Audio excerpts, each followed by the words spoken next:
We're back here at the backyard in Desert Ridge with my guy. How's it going, everybody? In the real estate world, I'm Steven.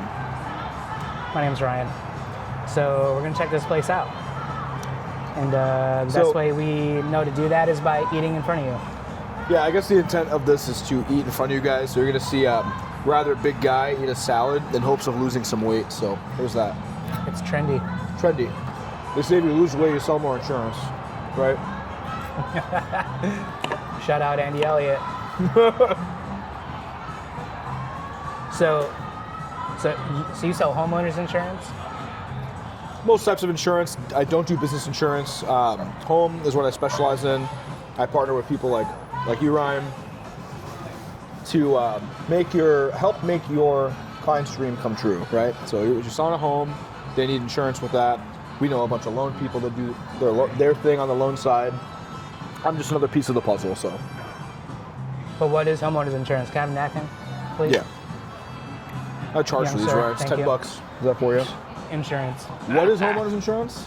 Yeah, what is homeowners insurance though? Best way to put it. Like first-time buyer. Yeah. You know, like what do you tell them? Well, you need it because if you're getting a loan especially, the biggest thing is that the bank has interest in that house that you're buying. So it's your house, but the bank has interest financially in it. So they want to make sure that, one, they're protected on their loan, and also you as the buyer, as the owner of the home, want to make sure that, God forbid, your house burns down, you're actually going to have a way to build the house back up. It's like, I don't have $500,000 or $600,000 sitting in my bank account, right, to just rebuild my house. I need insurance. 99% of people need insurance. So it's really important. So protecting your asset, your biggest asset's your home. Dude, so then what happened in California? Those houses burned down, then what happened? And then insurance companies pulled out. Like, what is that? You know, that's a whole different, kind of anomaly. Like, a lot of people in California a lot of people had insurance. What insurance carriers like to do every once in a while is they'll look at a certain area and determine the risks of those areas. Like, how often is this going to flood, burn, an earthquake happens, and they'll basically move forward on the insurability of those homes in that certain area and say, either yes, we're going to continue to insure here, or no, we're not. And decide to say, no, we're not going to insure here anymore. They'll send everybody in that area that's insured with, let's just say, X company, and say, hey, unfortunately, we can't insure your home anymore because it's just too high risk in this area. But they'll never leave you out to dry. They usually give you about almost 3 months, 75 days, 60 days, depending on where you are. But then what if no more insurance companies are providing insurance in that area? There's always going to be one or two that will, right? In California, they have something called the FAIR Plan, which is a government program, right? So they will provide insurance. There's going to be somebody that's going to always do it. Oh, okay. High risk carriers, the government has a program, so you'll never be out to dry. But it will be very hard in certain areas to find it. We don't really have that big of an issue in Arizona, like California does. We have certain areas that are like New River, northern Arizona is high fire line. So you go, if anybody's buying a house in Sedona, Prescott, New River area, anything like that, I would be very wary and make sure you get quotes way in advance because it is really hard to find insurance in some of those areas. So, and that's because of the fire lines? That is high fire line, yeah. So every area has a fire score.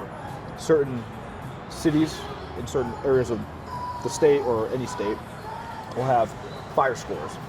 Prescott, Flagstaff, Sedona, very high fire score. A lot of brush, a lot of risk for fires, so hard place to get insurance. So where can I look that up? So if somebody's moving from, let's say like Colorado, and they visit here often, but they only come in the wintertime here, they don't see the summers, where can they look to see the fire score? Get a quote with an insurance broker. We'll be the ones to tell you, all right, unfortunately, this is going to be really hard for you to find insurance for this property. What's your email? My email? Yeah. Steven, Stephen, because I'm not with a V, I'm with a PH, .royal, ROYAL, at goosehead.com. Nice, okay. So Steven.royal at goosehead.com. Okay. Salad's pretty good, man. How's that Philly? That's so good. Dude, is it as good as Philadelphia, let's be real? Probably no. Not at all. But yeah. And this is where I love the effort here, because it really is good. Yep. It's like nice and juicy on the inside. Thank you so much. Peppers are good. Yeah. Meat's good. Fries are kind of an interesting twist.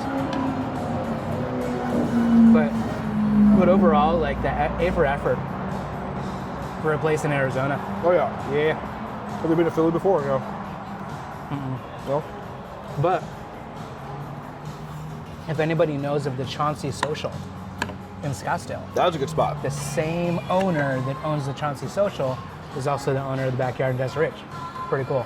And I know they own a few more too. I'm not really sure which ones. Yeah, and to add to that, Ryan, if you're really wild and crazy and like to go to Old Town Scottsdale and go clubbing, owners of Bottled Blonde own Chauncey Social and the Backyard.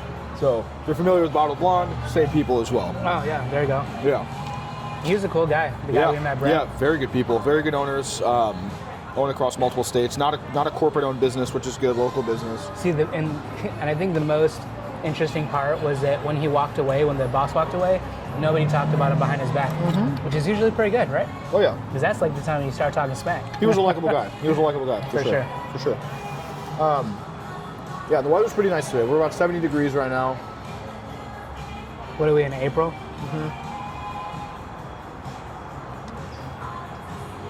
As of this video, April 21st, 75 degrees. Beautiful weather. Kind of fluctuates this time of year. Starts to get warm, but not too bad. Would you say a lot of the snowbirds start to leave at this point, or are they still here hanging around till May? I think they're kind of lingering. Yeah. The lingers.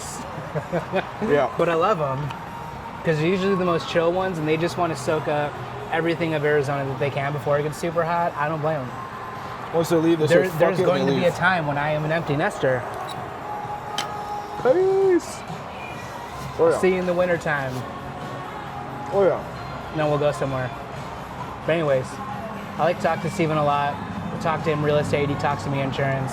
It's kind of like the best way to build a real knowledgeable team is not only when you have a partner that knows a lot about what they do and they're good at what they do, but when everybody in that group kind of knows a little bit about all the other aspects, Right. to give like the true expectation and like this is probably going to happen, but I'm not an insurance person, but I know this. Let me just get you connected with Steven and he'll answer those questions. And typically, he can give me quotes lower than most other insurance companies. And what's funny is my last listing that I had with a gal on the team, his wife worked for an insurance company, and they We won't name names here. and they still got a quote from Goosehead. So sometimes it is just about the money and about the service, and it is what it is. So Money, service, hopefully a little bit of both. Usually, yeah. No, and what Ryan's also like I can attest to what he's saying. Having an ecosystem is super important, obviously. So it's not just what you're trying to accomplish. The people you work with are really important because some realtors are better than others. Some lenders are better than others, and a lot of insurance agents are better than others, right? So when you work with Ryan, you're working with the best. When you're working with me, you're working with the best. When you're working with the team of lenders and people that we know in our ecosystem, you're working with the best. And I think that stands true. And I try to be even an asset, making videos with Ryan, hanging out as a friend of mine. We're not just here for business, we're just here for friendship as well, and it's a great time. And so we love to see each other succeed and have the common goal of helping our clients succeed.